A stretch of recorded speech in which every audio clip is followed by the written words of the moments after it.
bilan des enjeux et des opportunités qu'il y a dans cette chaîne de valeur autour de l'industrie du futur.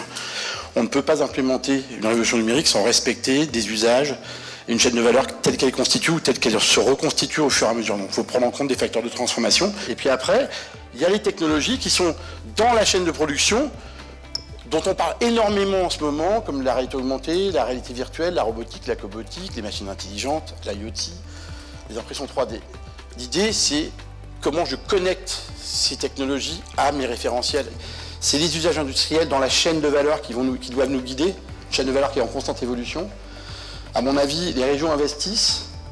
On voit des événements comme ça, que je trouve assez impressionnant quand on voit l'évolution en 2 ans de ce qui se passe dans la région, avec les plateformes qu'elles mettent en place, les audits qu'elles mettent en place. L'écosystème technologique français est remarquable. L'objet de cette conférence aujourd'hui, c'est de vous présenter une solution basée sur la réalité augmentée pour permettre à des opérateurs de maintenance ou de montage de les assister dans le geste productif, soit en formation ou dans des opérations de contrôle qualité. L'usine devient de plus en plus numérique, flexible, des simulations extrêmement réalistes. On va aller simuler l'environnement de fabrication de ce produit, donc simuler le comportement exact d'une usine complète. Matérialiser le tel que conçu sur le tel que construit. Donc on est capable de contrôler toute l'information qui va partir du bureau d'études jusque dans les ateliers ou dans les phases de maintenance. C'est pas du cinéma. Tout ce qui est montré ici, ce sont les résultats de calculs réels.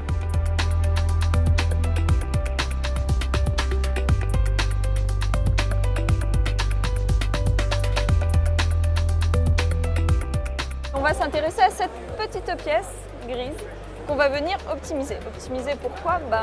Notamment pour gagner de la masse. Sur le côté, vous avez vu, vous avez un petit menu contextuel qui vient vous guider dans les différentes opérations.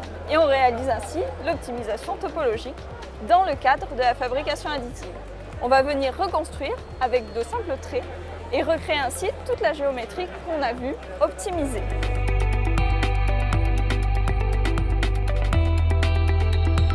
Notre enjeu principal est de former des ingénieurs compétents pour répondre aux besoins de l'industrie du futur avec des solutions d'assosystème. On utilise la 3D expérience au sens large massivement dans les formations d'ingénieurs. L'intérêt de la 3D expérience, clairement, c'est que tout est intégré dans la même solution. Les étudiants ne vont pas être déroutés puisqu'ils vont utiliser la même interface, tout se passe sur le cloud. Il y a une grande facilité pour nous d'utilisation de gestion, surtout des clients, des utilisateurs finaux, puisqu'on va les gérer directement par projet. Donc on collabore avec Keonis depuis 2000 pour les solutions d'assosystème et on a une relation privilégiée avec eux, que ce soit sur le support, la gestion des licences et puis le conseil pour choisir les bonnes solutions. Nous sommes une société de fabrication de machines d'emballage, de solutions d'emballage basée à Dijon. Donc il faut qu'on puisse répondre rapidement à des simulations. Des simulations de contraintes, de produits, de manipulation et aussi du circuit logistique de l'emballage.